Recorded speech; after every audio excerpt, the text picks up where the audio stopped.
புதுச்சேரியில் உள்ளாட்சி தேர்தலை நடத்தாத யாருக்கும் வாக்கு இல்லை என்று வீடுகளில் ஒட்டப்பட்ட போஸ்டரால் பரபரப்பு ஏற்பட்டுள்ளது. புதுச்சேரி காலாப்பட்டு சுனாமி குடியிருப்பு பகுதியில் சுமார் 1400 குடும்பங்கள் வசிக்கின்றன.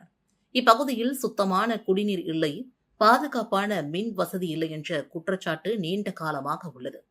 இந்நிலையில் காலாப்பட்டு சுனாமி குடியிருப்பு பகுதியில் சில வீடுகளில் புதுச்சேரியில் உள்ளாட்சி தேர்தலை நடத்தாத, அதனை நடத்த கேட்காத அரசியல் கட்சிகளுக்கு எங்கள் வாக்கு இல்லை என்ற வாசகம் அடங்கிய சிறிய அளவிலான போஸ்டர் வீடுகளில் ஒட்டப்பட்டிருந்தது.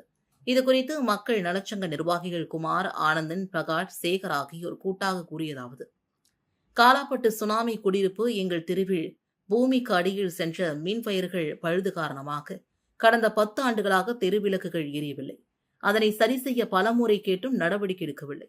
இங்குள்ள 4 வணிக வளாகங்கள் மற்றும் மின் அலுவலகம் 10 ஆண்டுகளாக திறக்கப்படாமல் பூட்டியே பாழடைந்து கிடக்கிறது. இதனை சரி செய்ய பலமுறை கேட்டும் நகராட்சியும் மின்துறையும் நடவடிக்கை எடுக்கவில்லை.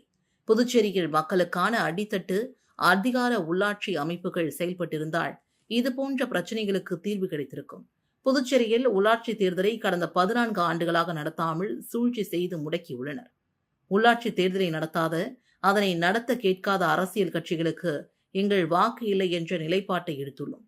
எங்கள் ஓட்டு நோட்டாவிற்கு என்ற முழக்கத்துடன் தேர்தலை புறக்கணிப்பு செய்கிறோம் என்றும் தெரிவித்தனர்.